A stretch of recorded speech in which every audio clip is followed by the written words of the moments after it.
everyone who's taken time out being here.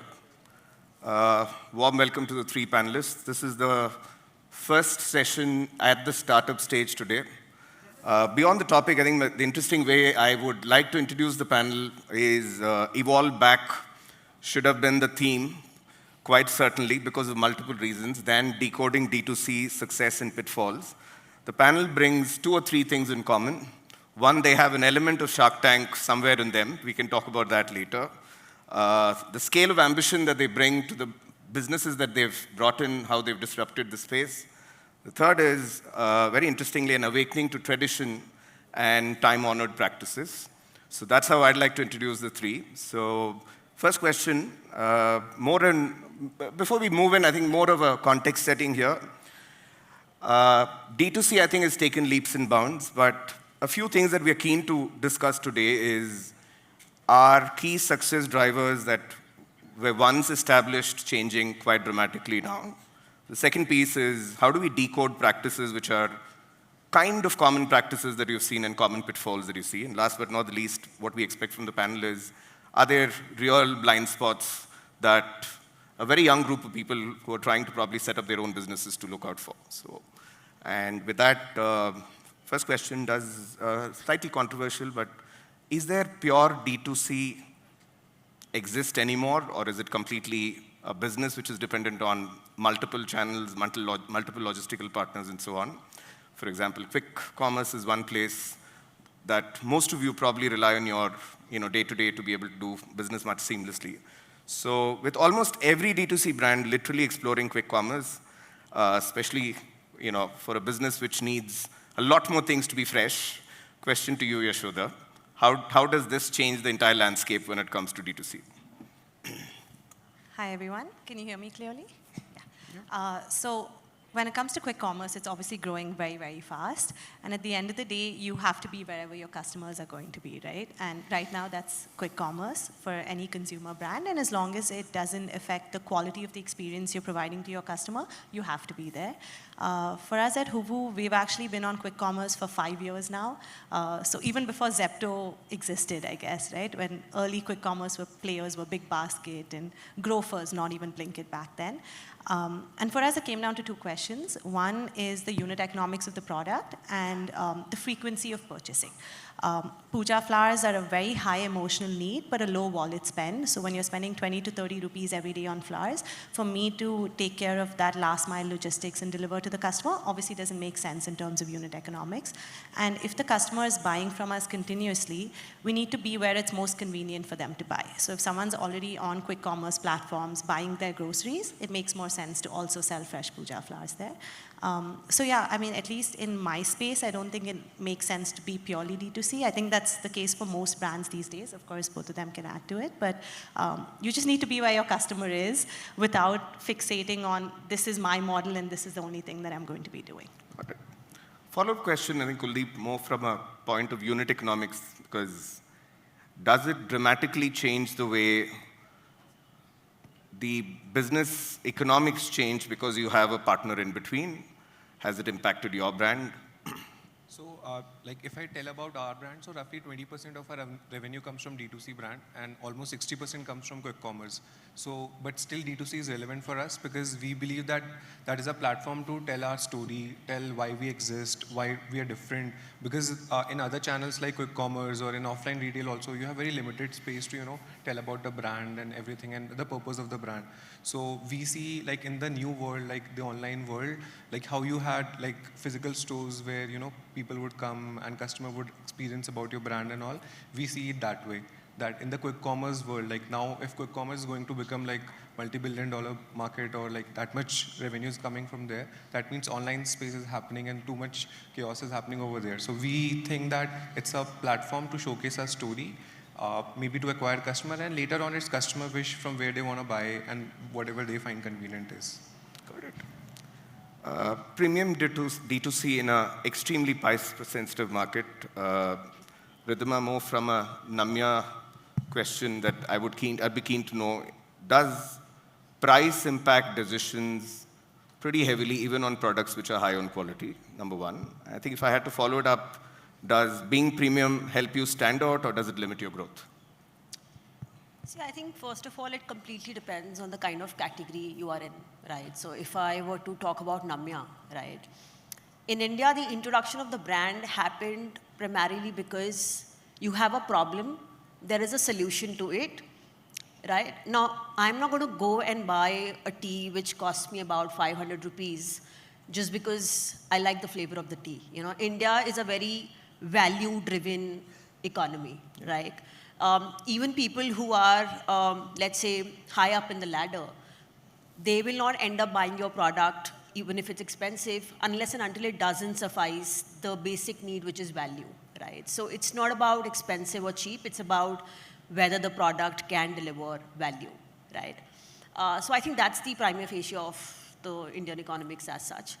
And given the fact that we were in a product where people would come primarily because of a need, right? The significance or the relevance of the cost drastically went down, right? The first movers primarily came from, say, metros and tier 1, right? Where the significance of a plus minus 50 to 70 rupees is any which way is not there, right? So I think for us, it was less. But yes, if I were to kind of go out in the market, I can't be irrational in pricing the product, right? Of course, I'm going to go and look at other brands, what they're doing, and then price my product. But yes, completely depends on the category if I were to summarize. Got it. Follow up to you, Kuldeep. From a switch cost in a product or a category like ghee, for example, right? How do you convince your prospects today to pay more? Is that a hindrance? Do you see it to be a very easy transition based on customer voice or experience that your existing customers feel with you? Sure. So I feel a lot has to do with the trend also. So for example, after COVID, a lot of consumer habits changed. Like they started preferring, consuming healthy food products which are free from chemicals or preservatives. They started thinking about their health. So I think after COVID, we saw that there is a lot of these modern conscious consumers who are looking to consume these kinds of products. So that was like, it's not that the entire market is converted over there, but yes, significantly we are seeing some traction over there. So, and I think it is very important to tell the customer that why these products are expensive. So for example, we don't call ourselves as a premium brand. We feel that whatever products we are providing to them in that price point or the value we are delivering, it is a justified cost. And you won't believe, like many of our customers just like ghee, the ghee which we sell, which is A2 ghee, that is roughly 3.8 times expensive than the normal ghee. But if anyone other, like any other brand try to sell it, let's say 1500 rupees for a kg, like we are selling at 2000 rupees a kg, consumers now perceive that it's a fake ghee because the right price to manufacture that kind of a ghee is that 2000 rupees only or near that price point. So it is very important to tell the consumers what the value you are going to seek from this product, why it is expensive. And if the customer is smart, I think that again, that is a journey, like you can't do it in first go. But if you consistently do that through your brand, I feel in a point like consumer will accept it and they will not see it as premium product. I think the next piece which typically gets discussed is there loyalty or is it marketing-driven efforts that sustain loyalty beyond a certain point? I think from that segment, I think more keen to know, can a D2C brand today scale without supply chain bottlenecks? Considering, I think especially for you, Yeshoda, considering scaling a brand today, especially which needs a lot of supply chain and quick time for delivery, because it is time sensitive, how has logistics come in the way of your loyalty when it comes to your customers? So, yeah. So from day one, there were two key things when it came to supply chain logistics that we had to solve for. One was, of course, the quality of the product. It had to be extremely fresh and good. And second was being able to give the customer everything that they needed. So if someone's doing a puja and I say, hey, I can give you bilpatre, I can give you jasmine, but I can't give you the chrysanthemum that you use for this idol, they're not going to accept it, right? So we had to solve for that entire supply chain from day one, which was obviously challenging, but set up a really good foundation for us to grow over the next couple of years. And we tied up with a lot of different farmers across the country and worked out all of the details as we kind of launched in each new city. But now we're in 6 cities. We're launching in 3 cities over the next 2 months. And the kind of supply chain problems have also evolved in that sense, right? One big issue is finding the right quality and right quantity of the product during the peak days, which are festivals. That's when obviously the demand for that flour is the highest, and supply obviously takes a hit because everyone's trying to get that product. So we've actually now ventured into farming, which is the latest thing that we've started off, and it's been really exciting. Till now, we've only tied up with farmers, and we have about 500 farmers across the country, but now we're like, how do we take one step backwards and also integrate the farming into our supply chain? Because that then allows us to really control for quality and supply. And we've barely scratched the surface. There's so much demand for this product that in fact some of our farmers are consulting us on how to do this because they know we'll have demand for their product and more. So I think you have to keep evolving. A couple of years ago when we started, a lot of people used to ask us, are you going to get into farming or contract farming? And it was an absolute no, because it didn't make sense at that point. But that answer keeps changing as you grow, and then new challenges that kind of come in. So just being open to that and adapting, I guess, is what is important. How big is the shift when it comes to owning your inventory and being dependent on a third party for it? I mean, is it a large shift that you see? What percentage of your inventory today will be self-owned, when I say this, your own produce, versus what you rely on through your suppliers? Right now, 100% is through my suppliers, and we've structured it that way. We're not planning to change that in a drastic way. We're kind of piloting, for example, in Bangalore, and then taking it. Got it. Loyalty programs versus customer experiences. I think it's a founder dilemma of sorts. Does loyalty points, referrals, membership, we hear these buzzwords all the time, but do they actually build loyalty, or do you believe great experience is the real game changer beyond a point? And question for both Ridhima and Kuldeep. I mean, Okay. So I will restrict to the category that we do, right? And because the experience primarily comes from there. And it's slightly more brutal in the sense that, and it's completely my own opinion, that loyalty program and coupon codes and stuff like that are great first-time purchase moves, right? Eventually, it boils down to the product that you're doing, and if that's not correct, nothing of that sort really will help. So I think if I were to choose one of the two, and especially in my category where it's a need-based product, I would anyway say that it's the consumer experience, that if you do that right for the first time, right, you're reducing the CAC significantly for the next purchase. And of course, you know, second purchase, if the product is good, then you know, you have a repeat cycle there itself, right? You don't need any coupon codes.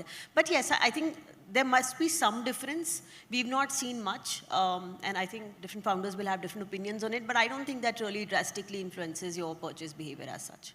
got it. So I feel both is very, very important. I mean, the moment customers see your product, like on any brand, like on a website, and then they, let's say, do the transaction, then when they receive it, when they open it, when they first time eat it or feel it, each and every time you are building, you're sharing an experience with the customer. Yeah. So I feel it is important. That is like bare minimum basics, which you have to do on day one. Then, as Ridhima said, that it depends on business to business. So for example, we are into staple healthy food business. So it is a high repeat category. Every month people consume oil, ghee. So for us, retention is very, very important. Like just to tell our business, like almost 70% of our monthly revenue comes from repeat customer. And earlier the number was not very high, it was let's say 50-55%, and then we did all of this like loyalty programs, tried to create community, tried to tell them a lot of things about our brand, why the brand exists. We help a lot of farmers, there is a lot of impact when they make a purchase. So what we have learned in our journey, that all these small nudges matter a lot to the customer. And in this D2C space, we're trying to build a brand, we're trying to tell a story through which we're establishing the trust. So each and every point through which a customer is interacting is super important. And later on, to keep that customer or to hold with your brand, you need to have all of these nudges, because there is too much noise in the market. Every brand is trying their best to acquire those customers. And even if there is like one mistake you have done, like they will just go. But if you have these kinds of nudges with your brand, I think the possibility of them staying with you is higher. How big is word of mouth and voice of customer even today? And when I say this, because of excess reliance on social media, has it completely changed how your customer refers you today? I mean, is there a new change that you see how your customer refers you today? I can start. But has there been a change? I guess each customer's voice is much louder now. You just need to make one mistake to go viral on Twitter or Instagram. But that also means that customer love stands out a lot through these platforms. For us, when we started off, and even today, I think that customer referral makes a huge difference. Like, I sell primarily through quick commerce, and if I'm sold out on one app, before my team is able to figure that out through the app, I get a message from one customer saying, I'm not able to place an order for your flowers, you know? And of course, that's a mini crisis, but also makes us feel good that they're like constantly looking for our product. I think, you know what Kuldeep said, right? Telling your story and like what you are doing to make that experience better for your customer allows them to fall in love with your brand. And that engagement is super important with the customer. Like small things that we do, for example, everyone loves to decorate their puja room. And now with social media, everyone loves to show it off on whatever platform they're on, right? So whether it's Navratri or Diwali and stuff like that, we try to crowdsource pictures. We try to reach out to our customers to ask them how they have used the flowers. And it's a really small thing. It may not move the needle a lot in terms of my revenue that day, but it creates that engagement platform for the customer. Like back in the day when we first started, we were doing deliveries through our website, and I had like WhatsApp groups with each of my customers. And every day when they would get flowers, they would send me a picture of their idol and be like, God bless you. And that was such a like defining moment for us, because they never said thank you. They said, God bless you. And we're like, okay, this is the customer love, and this is the product that we're giving them. You know, it has such a significant role in their day. We need to allow them to engage with us, tell us how to improve our product and so on. And I think that always, that continues regardless of all the trends in the market. Good. I think the bigger piece to discuss is also not everything about disrupting a category is going to be easy. So I think the next piece that I'm keen to decode is pitfalls that you see in a D2C space specifically. So we all love discounts. I'm definitely one of them. So we've allowed discounting to become an ongoing expectation of sorts. And the minute you stop discounting, people break away from the brand, the loyalty starts to shift. There's very little switch cost necessarily. So we see a reasonable churn when it comes to specifically to categories like food, for example, organic food. So a question to you specifically, Kuldeep. What do you currently look at when it comes to customer loyalty? You spoke about power users, power consumers who continue to retain with you. About 70–75% of your customers retain. What does it take for a brand to build that level of loyalty? I think there is no one answer to this, because there is like 100 things which you have. No silver bullet here. Yeah, but I think sticking to your principles from day one is very, very important. We have done this mistake multiple times. For example, we'll run some very large sale like BOGO or B2G1, and we'll see that we are able to do a lot of revenue for that month, but the retention cohorts for those consumers are like very bad. That's what we have observed. So what we have learned, at no point of giving discount on the first order, because if you are literally making that customer to buy at that price point, it is extremely difficult. Later on, even the product is great, but because of the ego the customer will have, that I have found this product at a lower price, now I'm not going to charge, pay higher for that. So we have learned that the hard ways. Like, we have done multiple mistakes, and now we have made a rule that in our brand we won't give more than, let's say, 8% or 10%.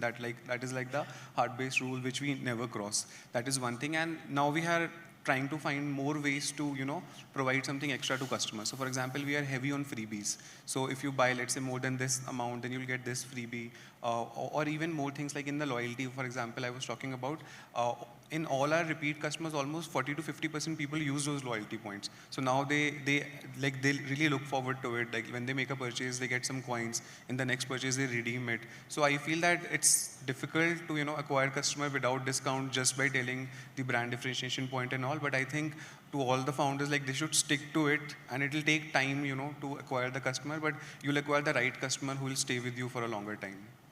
Have you hit a low on this one, Ridhima, saying cold feet, sudden churn, which wasn't anticipated?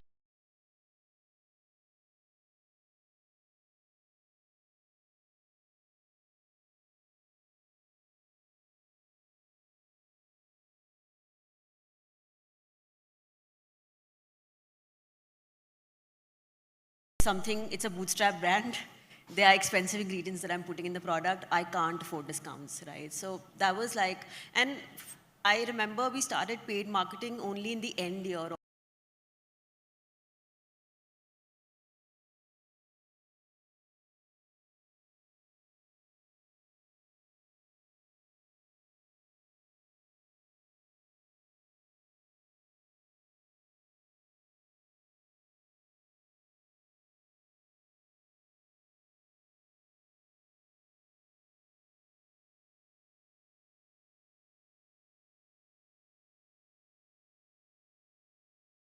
for brands which have, in your case, fresh flowers, organic food. So delivery becomes the most critical thing. How do you ensure freshness without compromising your margins? And can same-day flower delivery scale the way it's going? It's a slightly longer question than how I'd like it, but how big do you think the space will become? This feels like one of the early VC calls I did. But I mean, yeah, this is the eternal question we are solving for, right? Can we figure out that supply chain and logistics? So when we started, the answer was, if there are so many levels in the supply chain currently, if I'm able to go directly to the farmer and directly to the customer, I'm able to cut down on that entire time, which was what was our business model initially, right? Buy from the farmer, sell to the customer, and ensure top quality. And then we were like, okay, this is great. We're able to bring down this 48-hour supply chain to less than 12 hours, but is this all that we can do? And there's so much research when it comes to fresh fruits and vegetables and cut flowers, which are the flowers that are used in your bouquets, but there was no research related to puja flowers. So my sister Ria and I spent a lot of time researching ways to extend the shelf life of the flowers, and we were able to bring, these flowers that usually die in 2-3 days, we extend the shelf life to 2 weeks, which completely changed how we looked at the logistics and supply chain. These flowers, even increasing the shelf life by a couple of hours makes a huge difference, so 2 weeks was obviously a game changer. That's essentially when we were able to reach out to quick commerce or even modern trade, right? I remember I went for my first meeting with Big Basket, and they're like, everyone wants flowers, I'm never gonna sell your flowers because they're gonna die and I have to deal with the dump. And I remember taking a packet of flowers to him. I'm like, just leave it on your desk. I'll come back a week later. If it's fresh, then you give me a meeting. Otherwise, don't. And now here we are. So solving for that really, really helped. But yes, of course, summers are getting hotter. There are issues related to which is a brainchild of Dr. Sham Roy. From Bangalore all the way to Delhi, and then supplied to the customer a couple of days later. So how do we ensure that entire supply chain is a challenge? But what I would suggest to everybody is that it is a solvable problem, right? Fresh produce might seem scary, but when you're in a space that no one else is solving for, the margins also tend to be better and so on. And when you're cutting out so many middlemen and you're able to reduce your wastage, you're obviously solving for margins there as well. The local vendor is selling at a certain price because at the end of the day, she's throwing out half her stock as dump. The wastage in this industry is 40 to 60%.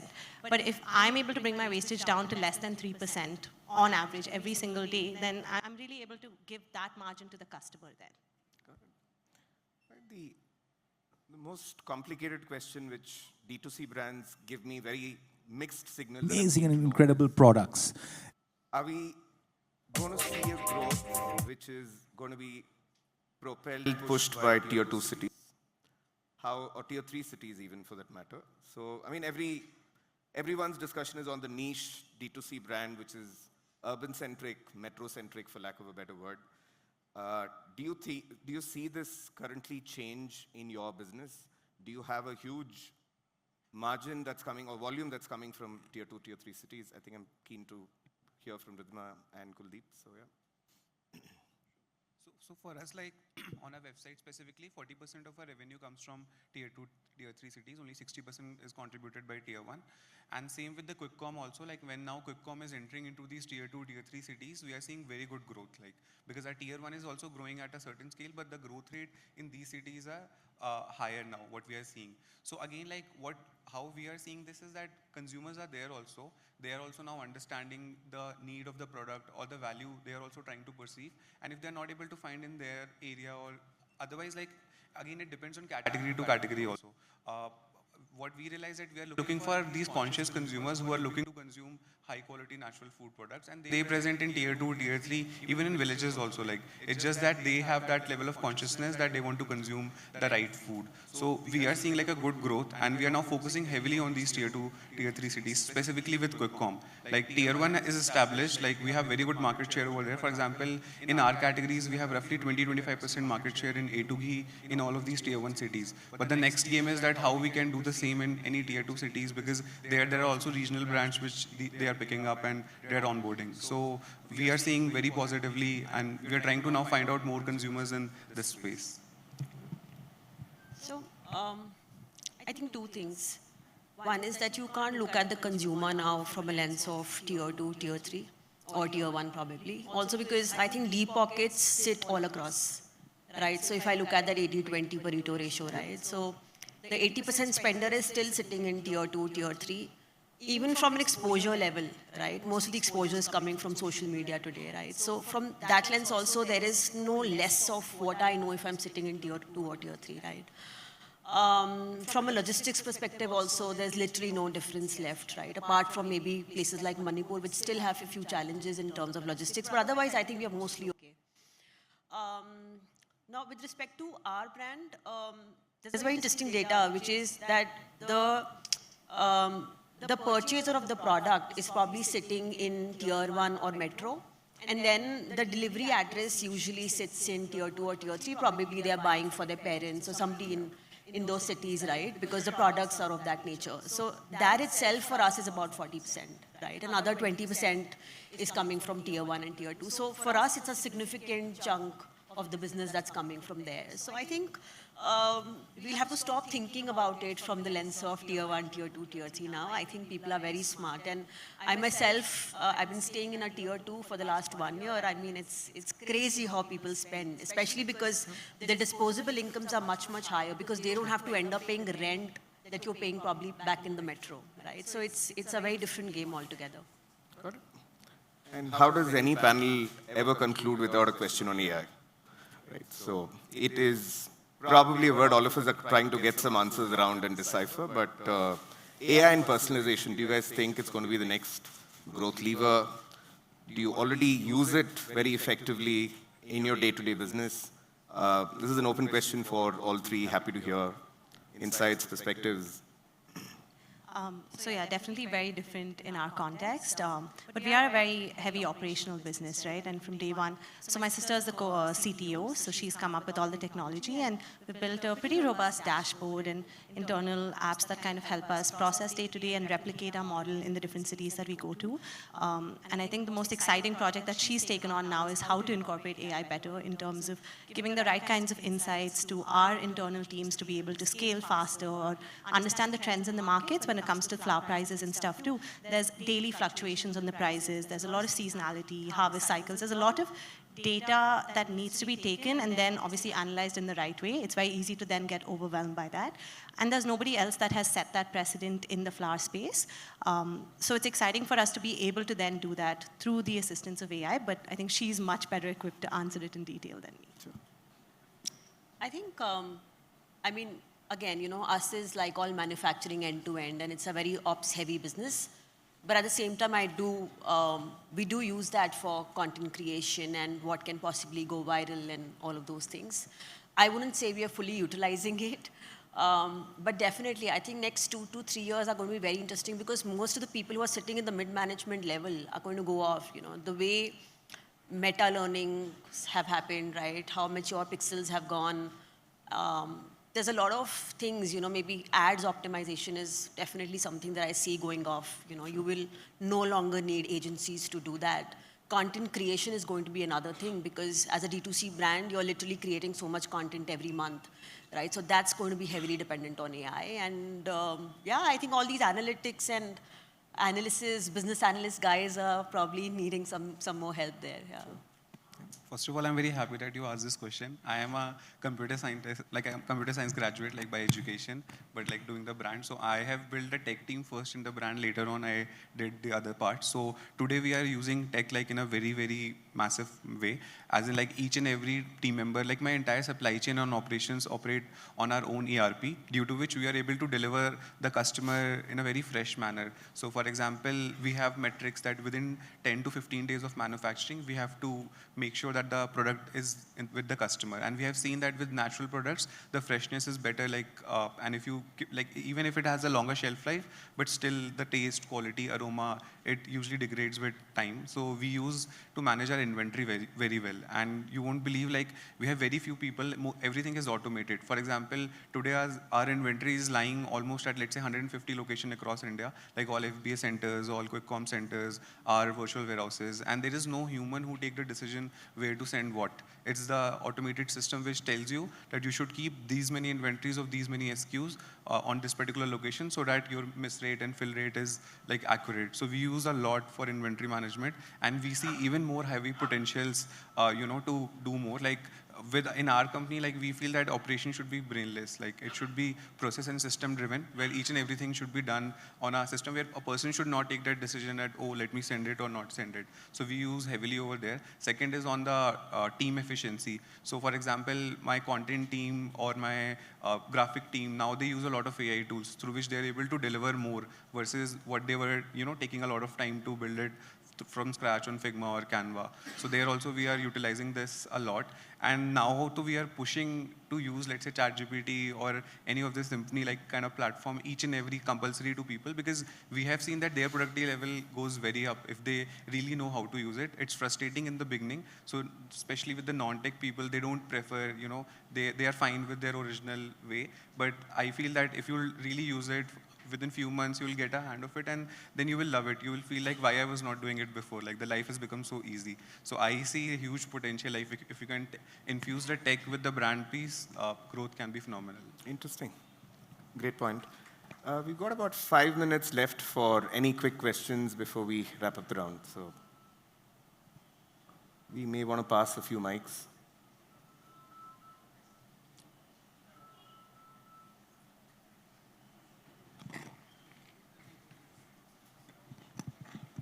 Nobody wants to. There's always a question. Hi, good morning. My name is Praveen. I'm building a skincare and nutraceutical brand. I have a question for all of you. So, all of you are, apart from Yeshoda, you're dealing in a very cluttered market where any story that could have been told has already been told. Okay, and you are one of the Yeshoda. You are the first mover, so you get to tell the story that you want the market to understand about the product. My question is to you, all of you, that when you were working on in initial days about telling the story in a cluttered market, what were the things that you adhered to, and what are the things that you have still taking along with you in terms of storytelling about your brand, and how you would like your customers to feel about your brand? So I think in our context, I would slightly differ. It was not really a cluttered market. There was a supplement category, and then there was a tea category. And then we came in between, where we said that a supplement is perceived as a goli or a churn, which every time you're eating, you're feeling that you have a problem, right? And we were never a tea category because that was never the product that we were doing, right? So we were doing blend of Ayurvedic herbs that we were doing as part of our family knowledge for the last 90 years, right? So from a product perspective, yes, it was a new category creation, and the story was very honest that way, that we want to ease the process of healing on an everyday basis, right? आपको problem कोई भी होती है, it takes about 5 years to manifest that into a disease, right? So the idea was that before that happens, is there something that I can have on a daily basis that can prevent that from happening, right? So the idea was very simple, that we wanted to ease the process of somebody wanting and using the product, right? Which perceptionally does not seem like a dawai or a goli or a medicine, right? So I think that is what we've been doing that for the last 4.5 years now, so yeah. I feel story and all is like a journey where you will keep on evolving, understanding, but I feel right execution is very, very important. Like even on day one, if you're thinking that how I can acquire my, let's say, first 100 customers, and when you actually sell them, you tell your story, you get a lot of feedback that whether they are accepting that story or not, or whether that story is for all the brands in the space, or what niche you have, let's say, within that story, which you should focus on. So I feel on day one, it is not important, to fix the story and then just run with it. Like the execution the execution is very important, like choosing what to do and what not to do and focusing on it. And then, on the way you will figure out what is the right story or what is the right RTV for consumers, I think. And that consumer will only tell you, like, I feel. And just to add to that, actually, spend a lot of time talking to your customers, then I think you'll know exactly how to address whatever their need is. Yeah, we were category creators, but that also meant nobody was looking for us online. So if you search for flowers near you, you would find Hoovu first. But who was searching for flowers near you? Because you didn't expect to find flowers online, right? But for us, our customers wanted to know how to do a daily puja. What are they supposed to do during Diwali? What are they supposed to use for a Shiv puja, right? So we put out a lot of content that was educating them on what they could do. And through that, they were able to find us. And of course, that created a lot of trust and credibility around the brand as well. Perfect. Any last question? I think there's a hand up. Yeah, thank you. Actually, nowadays, when I open Instagram, 2 stories are about my friends. Then after that, it's only ad and ad. If I go to YouTube, there's ad. So like what I feel is I'm so stressed already using this app. So as a customer, so like I feel, you know, customers are distracted, they are stressed already. How do you make sure you like get new customers in this distracted market? So that's my question. Like customers are distracted, that's what I feel right now. But how do you still make sure you get new customers in this messy market? Like there's so much ad running. Yeah. I'll probably tell you a bit that we do. So I think my biggest learning has been, and that came like in a hard way, was that never have an opinion on your content, right? Like initially when I ran the business, I would be, ye acha lag raha hai, wo nahi acha lag raha hai, isko chalate hain, usko nahi chalate, right? So never have an opinion on the content. A lot of understanding of what to run, kya chalana chahiye, kya nahi chalana chahiye, comes a lot from what is running, right? There is so much analytics around content today that you can literally see, did the customer drop at the 6th second or the 8th second, what hook worked, what thumbnail worked, right? So from that lens, what we've learned over a period of time is just rely on the data, improvise on the data, do constant A/B testing, and then run ads. It's as simple as that. I think you can never predict what the customer is liking. Been very rightly said. Like for us also, like hook rate is the first 3 seconds in which a customer actually completes that content. So almost 90% of the users don't even cross that 3-second mark. So it is very important to focus on first 3 seconds of your ad rather than, you know, building or thinking about the idea and everything. So what line you are using, what first visual you are showing to the customer. So very rightly said, I think. And also in many brands I've seen like usually the people who design these creatives don't understand data too much, or they feel that it's their gut or it's looking beautiful. But I think that is also very wrong. Like each and every person who is making that creative should understand that what was the CTR, what was the hook rate, what was the ROAS, what was the, like each and every metrics. And when they are designing that ad, they should keep all these metrics in their mind. So in our team, like they have a target before they even make that creative. That for this creative, we need at least this much hook rate, this much CTR. So focus on it. So I feel while building only, if you put this data framework in their mind, and later on, if you evaluate it, then eventually you will eventually improve to, you know, deliver better hook rates or better ads in market. Wonderful. You have anything you'd like to add? No, I think they both covered. Yeah, man. Thank you so much. Wonderful answers. Thank you. Thank you. So we up for time. Appreciate the panel for spending. You have a point? No, sorry, I think someone else. Someone's got a question. Okay. Hi, thank you for the opportunity. My name is Satish. I run a company called Vahai Technology based out of Madurai. So it has been a very meaningful session. I've got a lot of meaningful points as well. My question to the entire panel is, we have a lot of e-commerce companies out there in the market, giants like Amazon and Flipkart and whatnot. And certainly there have been other disruptors as well for each and every sector. In such a scenario, in such a footfall in the digital space, what would be your advice to someone who's going to just start an e-commerce business? To do or not to do? Would you want to specifically ask a more narrower question, Satish? That'll help because it's a slightly more broader.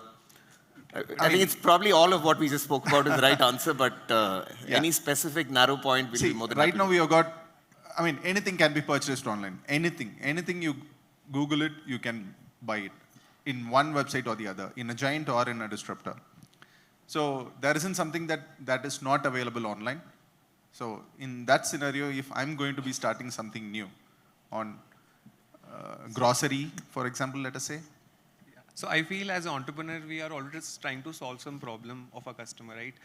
when Amazon was there, still Big Basket came with a specific niche thing that will deliver on a slotted, or let's say Milk Basket came, or even now these quick commerce are there, and even new quick commerce are coming. So I feel if you're able to understand that what exact problem you're trying to solve, which is not being catered today in market, I think always there's a market. Even if after 10, I don't know, like after 10, 20, 30, any given point of time, if the current system or the current players are not able to solve that problem, and if you have a solution which can do it, I think anytime you can do it. So there's not a right or a bad, or even if there are too many players, like still too many players, still quick com, like the entire e-com was completely stable.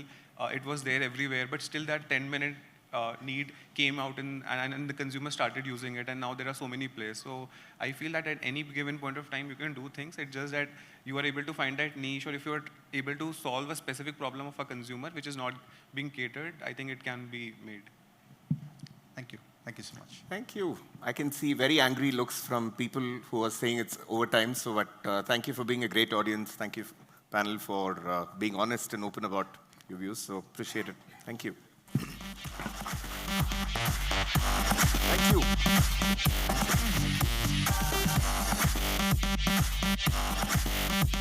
you.